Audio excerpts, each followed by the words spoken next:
Does it feel for you, Simon? Does it feel very different to previous budgets and autumn statements and whatnot? You know, when you were in there, when you were working in your various departments and whatnot, does this contrast in your mind when you think back? I think this is probably the most difficult budget.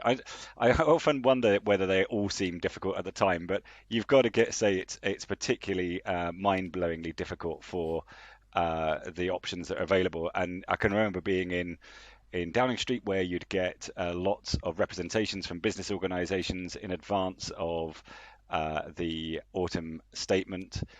People would put forward their ideas. You'd be looking through them. You'd be saying, "This is a good way of spending money. This is not the time where money is